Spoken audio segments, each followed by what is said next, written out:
नमस्कार, बहुत स्वागत है आप सभी का। वक्त हो गया है एबीपी न्यूज पर एबीपी रिपोर्ट का। आपके साथ मैं हूं अपर्णा मौजम। ईरान के न्यूक्लियर साइट पर अमेरिकी हमले की गूंज यूनाइटेड नेशन सिक्योरिटी काउंसिल में भी सुनाई दी। यूएनएससी में जहां अमेरिका ने हमले को सही ठहराया तो वहीं चीन और रूस ने इसका विरोध किया। ईरान में अमेरिका के हमले के बाद दुनिया की नजर मिडिल ईस्ट पर टिक गई है, जिसे लेकर यूनाइटेड नेशन सिक्योरिटी काउंसिल में भी गहमा गहमी का माहौल देखने को मिला। यूएनएससी में अमेरिका ने अपने हमले को सही ठहराया। The aim of dismantling Iran's nuclear enrichment capacity and stopping the nuclear threat posed by the world's foremost state sponsor of terror. This operation sought to eliminate a long-standing but rapidly escalating source of global insecurity.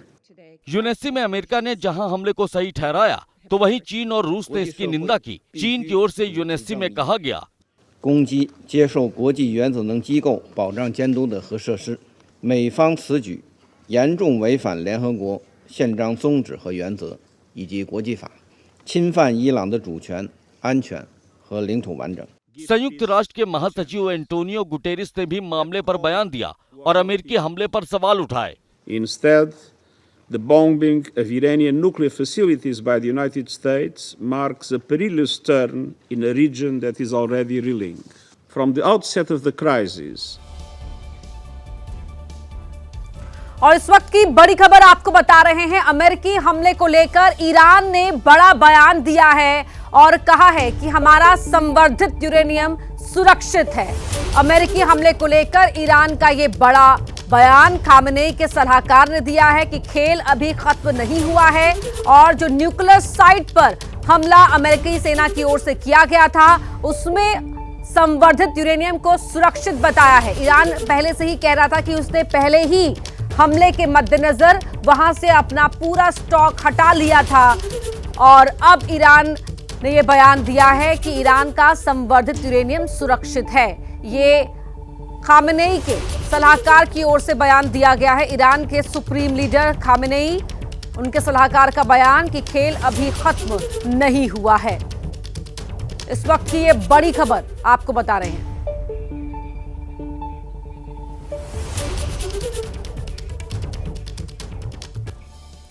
और देखिए, अलग अलग तस्वीरों के जरिए आपको बता रहे हैं कि किस तरह से यहां पर अब जो घटनाक्रम हो रहा है, अमेरिका इस जंग में कूद पड़ा है जो ईरान और इजराइल के बीच है। अमेरिका की सेना ने बड़ा हमला किया ईरान के ऊपर और अब ये कहा जा रहा है कि क्या ये युद्ध का दायरा बढ़ेगा, क्या ये युद्ध और खतरनाक होता जाएगा। ईरान के एटमी ठिकाने ध्वस्त किए गए थे और आज खामेनेई क्या बदला लेंगे। इस वक्त की एक और बड़ी खबर का रुख कर रहे हैं। ट्रंप ने ताजा बयान देते हुए कहा कि ईरान के परमाणु ठिकानों को बहुत बड़ा नुकसान पहुंचा है।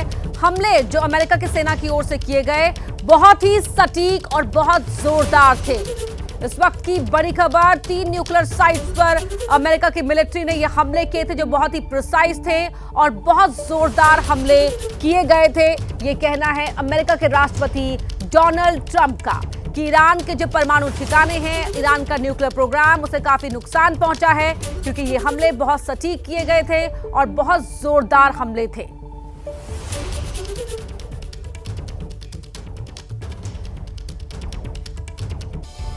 तो वहीं ईरान पर अमेरिका के हमले के बाद इजरायल के प्रधानमंत्री बेंजामिन नेतन्याहू ने देश को संबोधित किया और इस हमले पर खुशी जाहिर की। साथ ही कहा कि इस हमले से दुनिया पर मंडरा रहा संकट खत्म हो गया है। ईरान पर अमेरिका के हमले से बेहद खुश इजराइल के प्रधानमंत्री बेंजामिन नेतन्याहू ने अपने देश की जनता को संबोधित किया और अमेरिका के राष्ट्रपति डोनाल्ड ट्रंप का शुक्रिया अदा किया। President Trump didn't put any conditions. This is not the nature of our relationship, I have to say.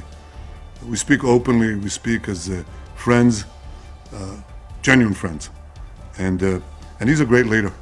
But he makes the decisions for America. Did I know? Yes, I knew in advance. That's natural. Just as he knew in advance when we would act, we knew in advance when he would act. Netanyahu ने Iran को Israel के लिए सबसे बड़ा खतरा बताया और दावा किया कि वो इजराइल के इस खतरे को खत्म करने के बेहद करीब हैं। मुझे इस बात में कोई संदेह नहीं है कि ईरानी शासन हमें खत्म करना चाहता है। वे हमारे अस्तित्व को खत्म करना चाहते हैं। इसीलिए हमने अपने अस्तित्व पर मंडराते ठोस खतरों, परमाणु खतरे, बैलिस्टिक मिसाइलों के खतरे को खत्म करने के लिए ऑपरेशन शुरू किया। हम इन लक्ष्यों को हासिल करने के लिए कदम दर कदम आगे बढ़ रहे हैं। हम अपना लक्ष्य हासिल करने के बहुत करीब हैं। नेतन्याहू ने यह भी दावा किया कि अमेरिका के हमले में ईरान की न्यूक्लियर साइट को बड़े पैमाने पर नुकसान पहुंचा है। ये बहुत साफ है कि वहां ऐसे हिस्से हैं जिन्हें बहुत ज्यादा नुकसान पहुंचा है। हमने उनके वैज्ञानिकों को खत्म कर दिया। हमने सेंट्रीफ्यूज बनाने वाली फैक्ट्रियों को, एनरिचमेंट साइट्स को खत्म कर दिया। नतांज को निशाना बनाया, खत्म कर दिया। फोर्डो को बहुत ज्यादा नुकसान हुआ। हम हमले के पूरे असर को ठीक से जान लेंगे और हम सब कुछ पूरा करने के लिए दृढ़ हैं। तो वहीं ईरान के यूरेनियम को लेकर नेतन्याहू ने बहुत बड़ा दावा किया है और कहा है कि ईरान का यूरेनियम कहां है, इस बात की हमें जानकारी है। हमारे पास खुफिया इनपुट है। इस वक्त की बड़ी खबर आपको बता रहे हैं, ईरान के 60% संवर्धित यूरेनियम का पता हमें है। हम अपने लक्ष्य को हासिल करने के बेहद करीब पहुंच गए हैं। हम कदम दर कदम आगे बढ़ रहे हैं, ये कहना है बेंजामिन नेतन्याहू का। मुझे इस बात में कोई शक नहीं है कि ईरानी शासन हमें खत्म करना चाहता है, वो हमारे अस्तित्व को खत्म करना चाहता है। इसीलिए हमने अपने अस्तित्व पर मंडराते ठोस खतरों, परमाणु खतरे, बैलिस्टिक मिसाइलों के खतरे को खत्म करने के लिए ऑपरेशन शुरू किया। और हमारे पास इस बात का खुफिया इनपुट है कि ईरान ने अपना संवर्धित यूरेनियम कहां छिपाया हुआ है। ईरान के 60% संवर्धित यूरेनियम का पता हमें है। मुझे इस बात में कोई संदेह नहीं है कि ईरानी शासन हमें खत्म करना चाहता है। वे हमारे अस्तित्व को खत्म करना चाहते हैं। इसीलिए हमने अपने अस्तित्व पर मंडराते ठोस खतरों, परमाणु खतरे, बैलिस्टिक मिसाइलों के खतरे को खत्म करने के लिए ऑपरेशन शुरू किया। हम इन लक्ष्यों को हासिल करने के लिए कदम दर कदम आगे बढ़ रहे हैं। हम अपना लक्ष्य हासिल करने के बहुत करीब हैं। ये बहुत साफ है कि वहाँ ऐसे हिस्से हैं जिन्हें बहुत ज्यादा नुकसान पहुँचा है। हमने उनके वैज्ञानिकों को खत्म कर दिया। हमने सेंट्रीफ्यूज बनाने वाली फैक्ट्रियों को, एनरिचमेंट साइट्स को खत्म कर दिया। नतांज को निशाना बनाया, खत्म कर दिया। फोर्डो को बहुत ज्यादा नुकसान हुआ। हम हमले के पूरे असर को ठीक से जान लेंगे और हम सब कुछ पूरा करने के लिए दृढ़ हैं। वहीं अमेरिका की ओर से ईरान की न्यूक्लियर साइट को निशाना बनाने के बाद खामेनेई का गुस्सा भड़क गया है, जिन्होंने अमेरिका को बड़ी धमकी दी है। अमेरिका को इसका अंजाम भुगतने की चेतावनी दी है। अमेरिका ने ईरान की 3 न्यूक्लियर साइट पर हमला कर उन्हें तबाह कर दिया और इसके बाद अब मिडिल ईस्ट में तनाव घटने के बजाय बढ़ता दिख रहा है। ईरान के सुप्रीम लीडर अयातुल्ला खामनेई ने अमेरिका को धमकी दी है। अमेरिका के हमले के बाद खामनेई ने ईरान की जनता को संबोधित किया, जिसमें अमेरिका को सीधे तौर पर धमकी दी। ईरान थोपे गए युद्ध और शांति को कभी स्वीकार नहीं करेगा। अमेरिका को ईरान पर किए हमले के गंभीर परिणाम भुगतने होंगे। ईरान कभी आत्मसमर्पण नहीं करेगा। खामनेई के सलाहकार अली शाखमेनी ने भी अमेरिका और इजराइल को धमकी दी है, भले ही परमाणु स्थलों को नष्ट कर दिया जाए, खेल खत्म नहीं होता है। अब राजनीतिक पहल उस पक्ष के पास है जो चतुराई से खेले, अंधाधुंध हमले से बचे। चौंकाने वाले कदम जारी रहेंगे। ईरान का दावा है कि अमेरिकी हमले से उसकी न्यूक्लियर साइट को ज्यादा नुकसान नहीं हुआ, जिस पर अमेरिकी राष्ट्रपति डोनाल्ड ट्रंप ने एक्स पर पोस्ट कर निशाना साधा। ईरान की न्यूक्लियर साइट को हुए नुकसान को बेहद गंभीर बताया जा रहा है। हमले सटीक और बेहद प्रभावी थे। हमारी सेना ने अद्भुत कौशल का प्रदर्शन किया। धन्यवाद।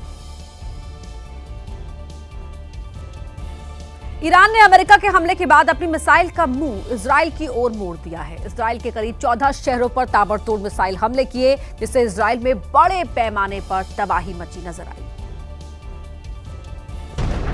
वहीं जो जानकारी मिली उसके मुताबिक ईरान ने इजराइल के तेल अवीव, हाइफा, होलोन, रमतगान, बीरशेबा समेत 14 शहरों पर हमले किए और इजराइल को दहला दिया। ईरान के हमले का वीडियो भी सामने आया है, जिसमें ईरान की मिसाइलें इजराइल के आसमान में मौत का साया बनकर अपने लक्ष्य की तरफ जाती दिखी और फिर कई बिल्डिंगों को हिट किया। ईरानी मिसाइलें जिन बिल्डिंगों के ऊपर आकर गिरी, वहां तबाही मच गई। चारों तरफ धूल का गुबार फैल गया। वहीं कई मिसाइल इजराइल की सड़कों पर भी आकर गिरी, जिसके बाद जोरदार धमाके हुए। जब तक ईरान की मिसाइलें इजराइल में बरसती रहीं, इजराइल में हमले से अलर्ट करने वाले सायरन बजते रहे। तेल अवीव पर हुए ईरानी हमले के वीडियो भी सामने आए हैं। ये वीडियो एक बहुमंजिला इमारत का है, जो ईरानी मिसाइल के अटैक के बाद पूरी तरह तहस नहस दिखी। वीडियो में देखा जा सकता है कि ईरान के बैलिस्टिक मिसाइल वाले प्रहार के बाद बिल्डिंग पूरी तरह जल गई, खिड़की दरवाजे टूट गए और बिल्डिंग की ऐसी हालत हो गई कि पूरी की पूरी बिल्डिंग अब रहने के लायक नहीं बची है। और इस वक्त की बड़ी खबर आपको बता रहे हैं, ईरान पर हमले के बाद अमेरिका पर खतरा बढ़ गया है। अमेरिकी गृह मंत्रालय के बुलेटिन में इस बात का खुलासा हुआ है। अमेरिका में साइबर अटैक और हिंसा का खतरा बढ़ गया है। ये बात अमेरिकी गृह मंत्रालय के बुलेटिन से सामने आई है। इस वक्त की ये बड़ी खबर आपको बता रहे हैं, ईरान की न्यूक्लियर साइट्स पर अमेरिका ने जो हमला किया, उस हमले के बाद अब ईरान कभी भी अपना पलटवार कर सकता है। इसी के मद्देनजर ये खतरा अमेरिका में बढ़ गया है। अमेरिकी गृह मंत्रालय के बुलेटिन में इस बात का खुलासा हुआ है कि अमेरिका में या तो साइबर अटैक हो सकता है या फिर हिंसा का प्लान अंजाम दे सकता है ईरान। तो ये बड़ी खबर आपको बता रहे हैं।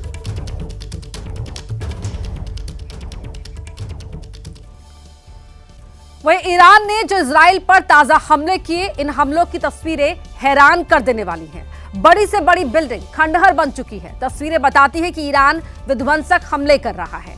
वहीं खबर यह भी है कि ईरान ने इजराइल पर मिसाइलों के साथ साथ ड्रोन से भी हमले तेज कर दिए हैं। ईरान के हमले से इजराइल को कितना नुकसान हुआ है, अब इसका डेटा भी सामने आ गया है। राहत बचाव कार्य में जुटी इजराइल राहत सेवा के अधिकारियों ने बताया कि ईरान के हमले से इजराइल में कम से कम 24 लोग मारे गए हैं, जबकि सैकड़ों लोग घायल हुए हैं। ईरान के हमले से इजराइल में सैन्य और घरेलू इंफ्रास्ट्रक्चर को बड़ा नुकसान पहुंचा है। वहीं जंग के बीच ईरानी सेना के प्रवक्ता ने बड़ा दावा किया। ईरानी सेना के प्रवक्ता ने कहा कि इजराइल के बेन गुरियन एयरपोर्ट पर हमला किया गया है। वहीं आईडीएफ कमांड सेंटर के निशाने पर होने की बात भी कही गई, जिसके बाद ईरान के संभावित हमलों को देखते हुए पूरे इजराइल में रेड अलर्ट जारी कर दिया गया है। ईरान के हमले के डर से इजराइल ने अपना एयर स्पेस भी बंद कर दिया है। उधर हाइफा शहर पर ईरान ने हमले बढ़ा दिए हैं। हाइफा में ईरान ने मिसाइल अटैक किए, जिसमें कम से कम 10 लोग घायल हो गए। ईरान के हमले के बाद इजराइल में कई बिल्डिंग धमाके के साथ तबाह हो गईं। अमेरिका के ईरान पर हमले के बाद से पूरी दुनिया में तनाव बढ़ता दिख रहा है, जिसे लेकर अमेरिका और उसके मित्र देशों के तमाम नेता प्रतिक्रिया दे रहे हैं और ईरान पर की गई कार्रवाई को सही ठहरा रहे हैं। ईरान की न्यूक्लियर साइट्स पर हुए अमेरिका के हमले से माहौल गर्म होता दिख रहा है। अमेरिका के विदेश मंत्री मार्को रूबियो ने मामले पर बयान दिया, जिनका दावा है कि ईरान को न्यूक्लियर वेपन से लैस होने से रोकना बेहद जरूरी था। Well, they're certainly degraded. Look, at the end of the day, if Iran is committed to becoming a nuclear weapons power, I do think it puts the regime at risk. I really do. I think it would be the end of the regime if they tried to do that. America के उपराष्ट्रपति JD Vance ने भी हमले की हिमायत की है और कहा है कि हमले का मकसद सिर्फ न्यूक्लियर खतरे को खत्म करना था। President said repeatedly is that this maybe can reset here. The Iranians have a choice. They can go down the path of peace, or they can go down the path of this ridiculous brinksmanship of funding terrorism, of trying to build a nuclear weapon, and that's just not something the United States can accept. France के राष्ट्रपति Emmanuel Macron ने भी इस पर प्रतिक्रिया दी है। Avec des impacts très clairs aussi pour notre sécurité collective. J'ai voulu qu'on se réunisse aujourd'hui, 10 jours après les frappes entre Israël et l'Iran. Nuclear ठिकानों पर हमले के बाद ईरान ने समुद्री मार्ग स्ट्रेट ऑफ हॉर्मूज को बंद करने का फैसला ले लिया है, जिससे तेल सप्लाई में नया संकट खड़ा होने के कयास लगाए जा रहे हैं और इसे लेकर भी तनाव बढ़ता दिख रहा है। अमेरिका ने ईरान के न्यूक्लियर साइट पर हमला कर दुनिया के लिए पनपने वाले बड़े खतरे को खत्म करने का दावा किया, तो ईरान ने भी इसे लेकर पलटवार की तैयारी शुरू कर दी है, जिसके तहत ईरान ने समुद्री मार्ग स्ट्रेट ऑफ हॉर्मूज को बंद करने का फैसला लिया है। ईरान की संसद से यह प्रस्ताव पारित हो गया है। हालांकि इस प्रस्ताव पर ईरान की सुप्रीम सुरक्षा परिषद की मुहर लगने का इंतजार बाकी है। ईरान के विदेश मंत्री अब्बास अराघाची ने इसे लेकर बयान दिया है। ईरान के पास अभी कई विकल्प मौजूद हैं। वहीं ईरान के इस कदम से अमेरिका का गुस्सा भड़क गया है, जिसने ईरान के इस कदम पर सवाल उठाए। अगर उन्होंने ऐसा किया तो ये एक और भयानक गलती होगी। ये उनके लिए आर्थिक आत्महत्या होगा। भारत में भी कच्चे तेल की आपूर्ति इसी रास्ते से होती है, जिसे लेकर पेट्रोलियम मंत्री हरदीप पुरी ने भी बयान दिया है। तेल कंपनियों के पास कई हफ्ते का स्टॉक मौजूद है। कच्चे तेल का बड़ा हिस्सा हॉर्मुज स्ट्रेट से नहीं आता है। ईंधन की आपूर्ति के लिए जरूरी कदम उठाएंगे। हॉर्मुज स्ट्रेट बंद होने से कच्चे तेल की कीमत में बढ़ोतरी के कयास लगाए जा रहे हैं। तो ये स्ट्रेट ऑफ हॉर्मुज जो है वो क्यों अहम हो जाता है, ये आपको बताते हैं ग्राफिक्स के जरिए। आखिरकार इसके मायने क्या है, इसे बंद करने से क्या प्रभाव अब पड़ सकता है दुनिया के बाकी देशों पर भी। देखिए, ये एक संकरा लेकिन बेहद अहम जलमार्ग है। ये रास्ता है जो पानी से होकर गुजरता है, बेहद संकरा है लेकिन बहुत महत्वपूर्ण हो जाता है। ये फारस और ओमान की खाड़ी को जोड़ता है ये रास्ता। सबसे खास बात, सबसे अहम बात जो हो जाती है वो ये है कि क्रूड ऑयल इंपोर्ट कॉरिडोर है ये। यहाँ से क्रूड ऑयल इंपोर्ट किया जाता है। वैश्विक खपत का, यानी कि पूरी दुनिया में जितनी खपत है उसका 21% तेल इसी रास्ते से होकर गुजरता है। हर दिन 20 मिलियन बैरल तेल की खेप इस रास्ते से होकर गुजरती है। ये रास्ता है बेहद संकरा है और जलमार्ग की जो लंबाई है वो करीब 161 किलोमीटर है। सबसे संकरा बिंदु जो है वो 33 किलोमीटर चौड़ा है और वैश्विक खपत की 1/3 LNG की जो खेप है वो यहाँ से निकलती है। तो इसीलिए इस रास्ते से ये बेहद इस लिहाज से ये रास्ता बेहद महत्वपूर्ण हो जाता है, स्ट्रेट ऑफ हॉर्मुज। और इसीलिए इसे बंद करने के बाद अब ये इसको लेकर कयास लगाए जा रहे हैं कि क्या कुछ असर इससे दुनिया के बाकी देशों पर पड़ सकता है। एक तो क्रूड ऑयल जो है वो महंगा हो सकता है। रास्ता जो आप देख रहे हैं ग्राफिक्स के जरिए, सबसे अहम बात यह है कि ये क्रूड ऑयल इंपोर्ट करने के लिए ये कॉरिडोर है और वैश्विक खपत का 21% तेल यहीं से गुजरता है।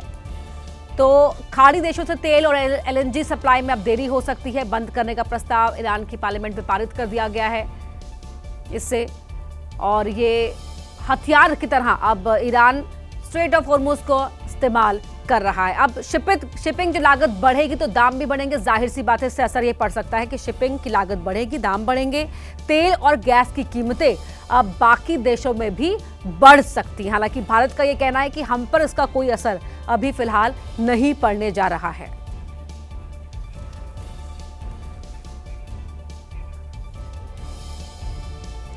ईरान की न्यूक्लियर साइट पर बम बरसाने वाले B-2 स्टेल्थ बॉम्बर्स प्लेन सुरक्षित अमेरिका के मिस्री बेस पर लौट आए हैं। तो वहीं सूत्रों से जानकारी भी मिली है कि राष्ट्रपति ट्रंप को हमले से पहले बड़ी धमकी भी मिली थी। ये वही B-2 स्टील्थ बॉम्बर्स हैं जिनके जरिए अमेरिका ने ईरान की 3 न्यूक्लियर साइट को निशाना बनाया।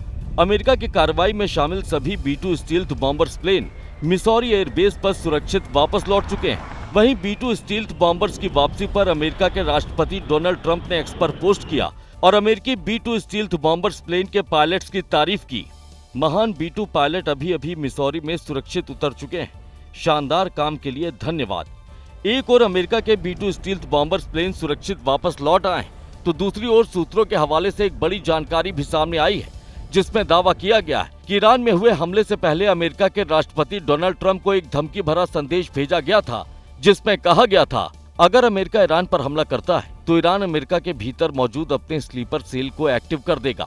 सूत्रों की माने तो ये संदेश डोनाल्ड ट्रंप को तब मिला जब वो G7 समिट में हिस्सा लेने के लिए कनाडा पहुंचे थे। वहीं ईरान पर हमला करने के बाद अब अमेरिका की सुरक्षा एजेंसियां हाई अलर्ट पर हैं।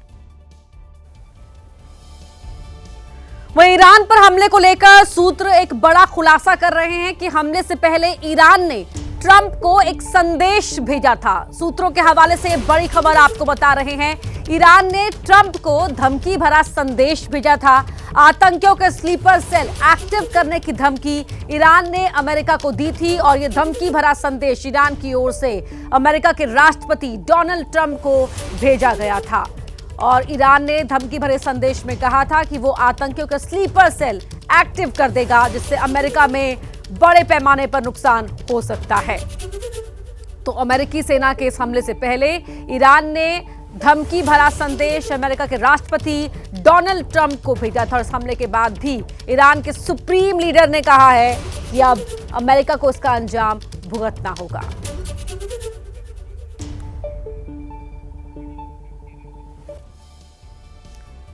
वहीं अमेरिका ने ईरान के 3 न्यूक्लियर साइट को निशाना बनाया, लेकिन यहां सबसे बड़ा सवाल है इस जंग में अमेरिका क्यों कूदा।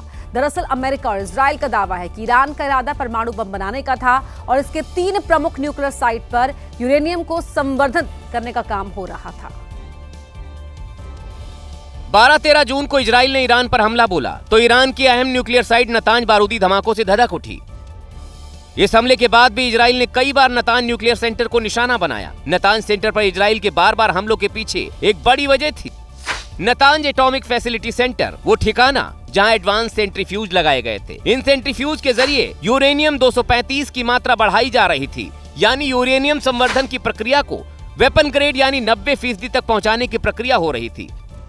अमेरिकी हमले का दूसरा निशाना बनी फोर्डो न्यूक्लियर साइट। ईरान के परमाणु कार्यक्रम का अहम ठिकाना बताया जा रहा है। ऐसा इसलिए क्योंकि 2009 तक ये ठिकाना पूरी तरह से गुप्त था। सेंटर के बारे में असल जानकारी 2018 में आई थी। तब इजराइल ने ईरान के कुछ सीक्रेट डॉक्यूमेंट चुराए थे।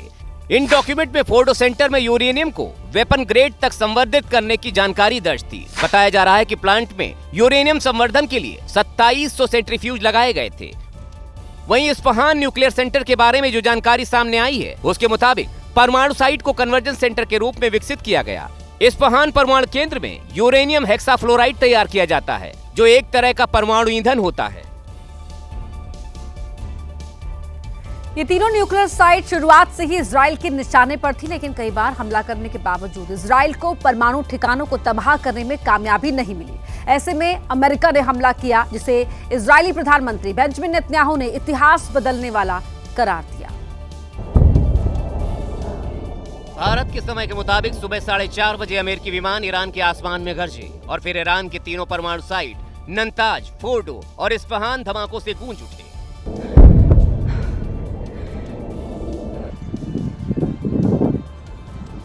वहीं हमले के बाद अमेरिका के राष्ट्रपति डोनाल्ड ट्रंप ने अपने देश को संबोधित किया। इस दौरान डोनाल्ड ट्रंप ने ईरान पर हमले के पीछे की वजह साफ की।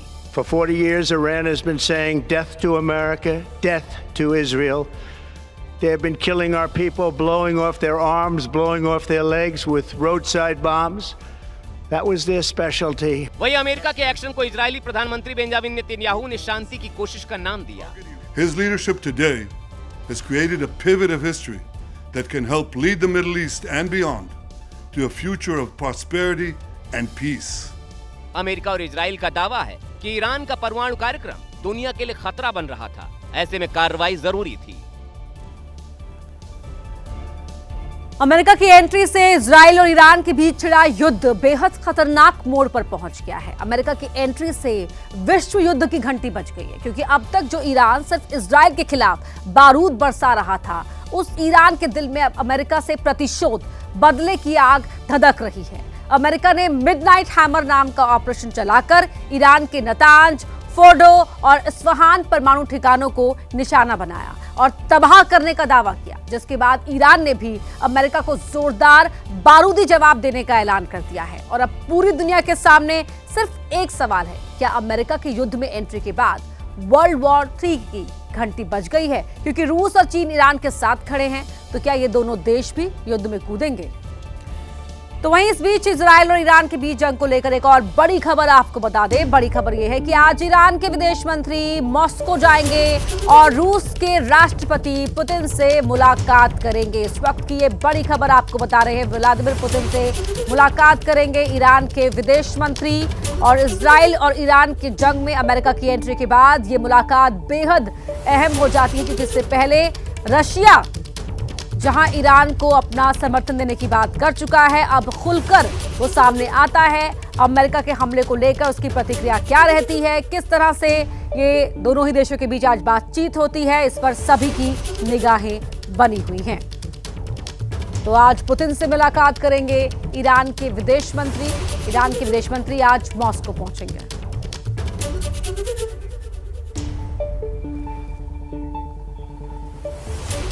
सीरिया की राजधानी में हुए आत्मघाती हमले की बात करते हैं, जिसमें हमलावर समेत 22 लोगों की मौत हो गई, जबकि 59 से ज्यादा लोग घायल हो गए। यह हमला उस समय हुआ जब लोग एलियास चर्च के अंदर प्रार्थना कर रहे थे। प्रार्थना के दौरान खुद को बम से उड़ा लिया।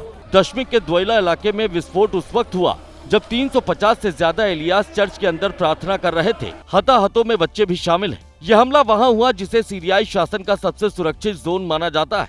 सीरिया की सरकारी मीडिया ने इसे कायरतापूर्ण आतंकी हमला बताया है। हालांकि अभी तक किसी संगठन ने इस आत्मघाती हमले की जिम्मेदारी नहीं ली है। एक सुरक्षा सूत्र ने बताया कि हमले में 2 लोग शामिल थे, जिसमें वो हमलावर भी शामिल था जिसने खुद को उड़ा लिया। चश्मदीदों के मुताबिक एक हमलावर चर्च के गेट पर खड़ा था और उसने अंधाधुंध फायरिंग की, तो वहीं दूसरा हमलावर चर्च के अंदर घुसा और उसने अपने शरीर को बम से उड़ा दिया। सीरिया में चरमपंथी गुटों के स्लीपर सेल की मौजूदगी से खतरा बना हुआ है। यह हमला ऐसे समय में हुआ जब दशमिक इस्लामी शासन के तहत अल्पसंख्यकों का समर्थन जीतने की कोशिश कर रहा है।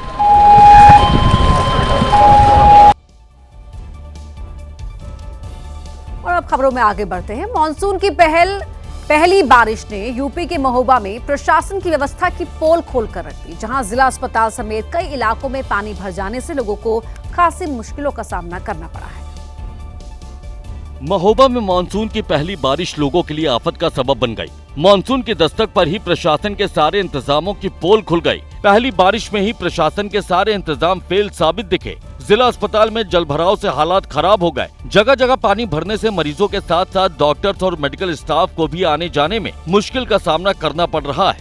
समस्या लगातार 4-5 वर्षों से बनी हुई है, जब से मैं यहाँ पे डिस्ट्रिक्ट हॉस्पिटल में तैनात हूँ, और लगातार हर साल की यही कंडीशन रहती है। जब अचानक तेज बारिश आ जाती है तो जो निचले जो डॉक्टर्स क्वार्टर हैं, जो निचले एरिया पे हैं, वहाँ कई बार जल भराव की समस्या आ जाती है कुछ टाइम के लिए, और कई बार आने जाने में भी रास्ते में भी पानी भर जाता है। वहीं जिला अस्पताल के साथ साथ शहर की गलियों में भी जलभराव से लोगों की परेशानी बढ़ गई है। शहरी और ग्रामीण इलाकों में जलभराव से सड़कें पानी के बीच गुम हो गई हैं। लोगों को कहीं भी आने जाने में दिक्कत पेश आ रही है और लोग पानी को बाहर निकालने की कोशिश में जुटे हुए हैं। शहर के कई इलाके जलभराव से बुरी तरह प्रभावित हैं। कई बार शिकायत के बावजूद हालात जस के तस हैं। झारखंड की राजधानी रांची हो या फिर पश्चिम बंगाल का मिदनापुर जिला, मॉनसून की दस्तक हर जगह आफत का सबब बनती नजर आ रही है, जहां पर जल भराव लोगों के लिए भारी संकट की वजह बन गया है। सड़क पर पानी नहीं बल्कि सैलाब बह रहा है। सड़क के साथ उसके आसपास की जमीन पर पानी ने कब्जा कर रखा है और सड़क पर पानी के तेज बहाव के बीच गाड़ियां दौड़ती दिख रही हैं। तस्वीरें झारखंड की राजधानी रांची की हैं, जहां बारिश अब लोगों के लिए मुसीबत का सबब बन गई है। सड़क पर घुटने तक पानी भर गया है और इसके बीच से होकर गाड़ियां गुजरती दिख रही हैं। सड़क पर क्या है कुछ भी नहीं दिख रहा।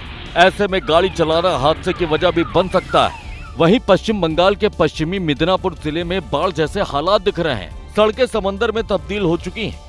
आने जाने के लिए लोग नाव का सहारा ले रहे हैं। सड़क के बीच जमा पानी में बच्चे तैराकी करते दिख रहे हैं। बताने की जरूरत नहीं है कि मानसून की दस्तक यहाँ पर लोगों के लिए बड़ी आफत का सबब बन गई है। घर, दुकानें, सड़क सब कुछ पानी के आगोश में दिख रहा है। बाढ़ जैसे हालात की वजह से लोग घर छोड़ने के लिए मजबूर हैं, जिन्हें सुरक्षित स्थानों पर पहुँचाने के लिए रेस्क्यू ऑपरेशन चलाया जा रहा है। अभी स्थिति तो बहुत गंभीर होने वाला है। अभी तो जस्ट शुरू है, जस्ट शुरुआत हुआ है। अभी जो बारिश हो रहा है उसका लेवल और थोड़ा थोड़ा करके और ज्यादा हो जाएगा, बढ़ जाएगा, तो काफी हालत खराब होने वाला है इस बार।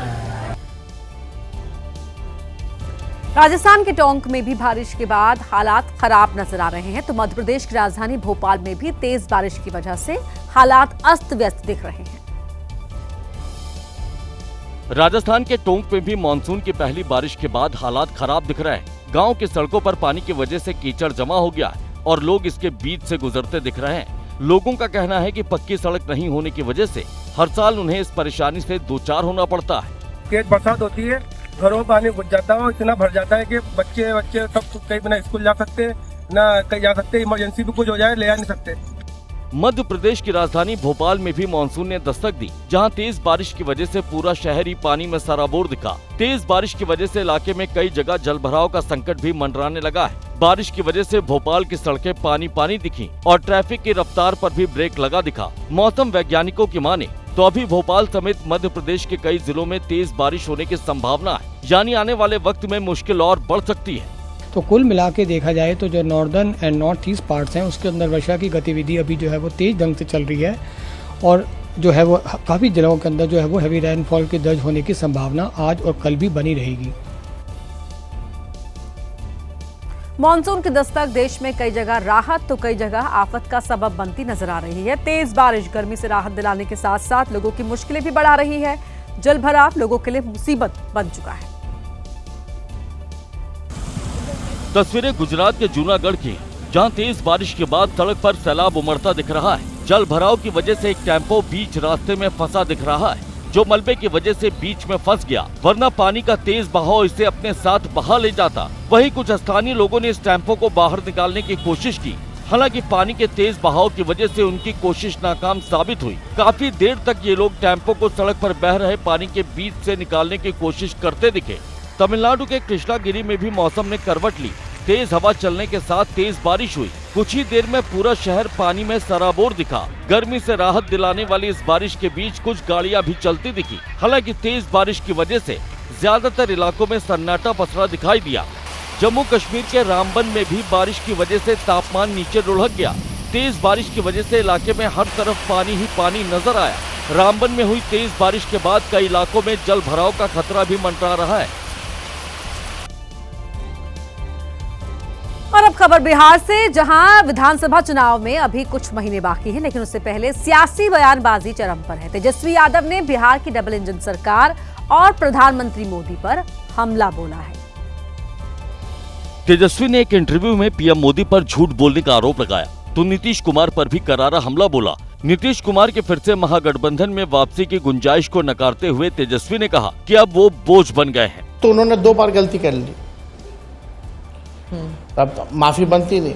और अब नीतीश जी जहां भी रहेंगे, माफ कीजिएगा, वो हिल बी एन एक्स्ट्रा बैगेज, बोझ बन करके रहेंगे। वहीं जेडीयू ने भी हमला बोलते हुए कहा कि चुनाव में तेजस्वी को करारी हार मिलेगी। लगता है कि सबसे ज्यादा होशियार राजनीति करने वाले यही हैं। तेजस्वी जी को ये लगता है कि सबसे ज्यादा अभी तो कुछ नहीं है, अभी कहिए इंतजार करें थोड़ा और। अभी नीतीश जी और टेंशन देने वाले हैं, इस बार अपने पिताजी से भी खराब रिजल्ट करेंगे तेजस्वी यादव। तेजस्वी यादव ने सोशल मीडिया पर एक पोस्टर भी जारी कर सरकार पर हमला बोला। तेजस्वी ने कहा कि बिहार में अब खटारा सरकार नहीं चलेगी। बिहार में चुनाव से पहले सीएम का चेहरा और सीट शेयरिंग को लेकर भी घमासान छिड़ा हुआ है। तेजस्वी यादव ने चिराग पासवान को नसीहत दी है कि अगर वो मुख्यमंत्री बनना चाहते हैं तो खुलकर बोले।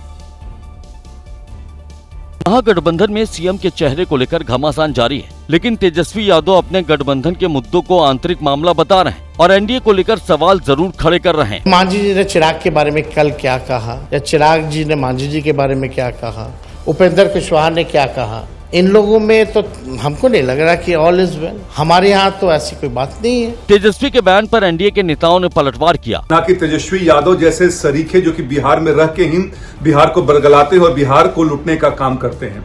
और जहां तक बात रही है मुख्यमंत्री बनने की, तो जब समय उपयुक्त होगा और जनता आशीर्वाद देगी तो चिराग पासवान जी मुख्यमंत्री भी बन जाएंगे। वहीं जेडीयू और बीजेपी ने नसीहत दी कि तेजस्वी पहले अपना गठबंधन दुरुस्त करें। कि जिस गठबंधन में नेता तय नहीं हो पा रहा है, तेजस्वी जी को लोग फेस मानने को तैयार नहीं है, उनको जनता कहां से एक्सेप्ट करेगी। तो पहले जरा अपना गठबंधन दुरुस्त कर लीजिए। हमारा चेहरा नीतीश कुमार जी ही हैं।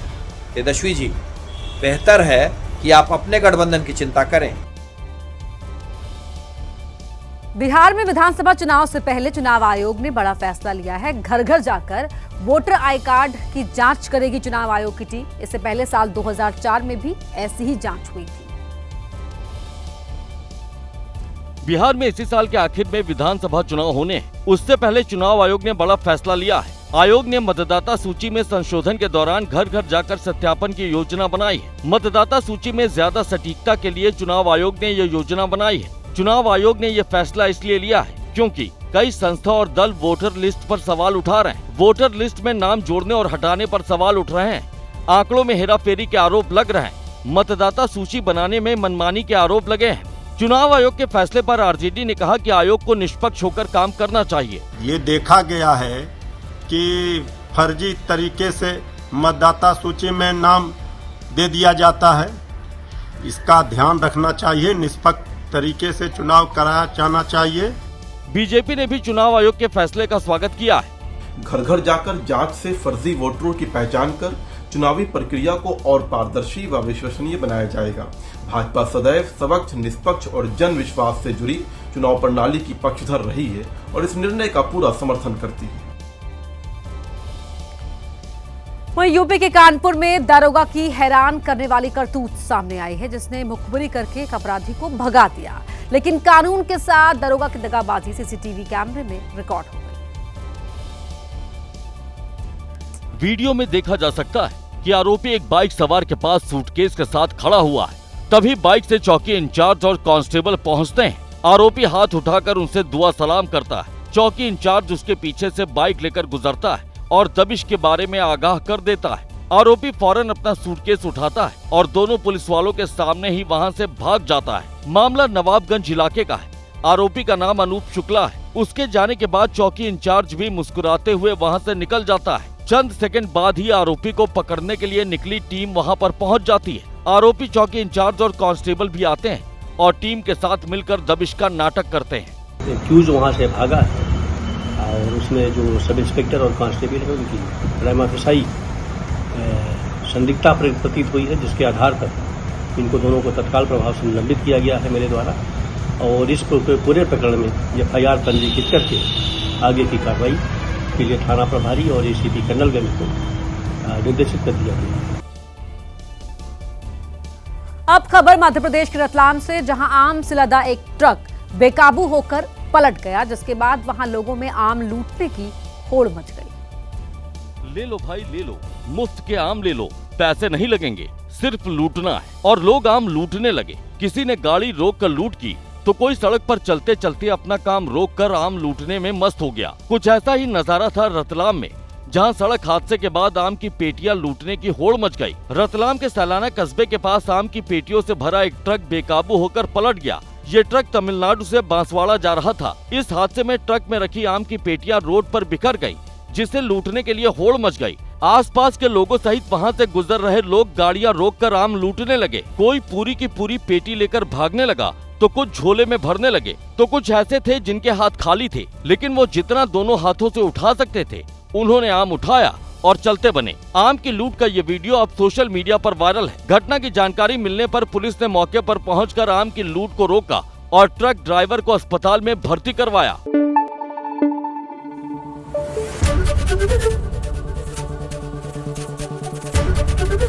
ABP न्यूज आपको रखे आगे।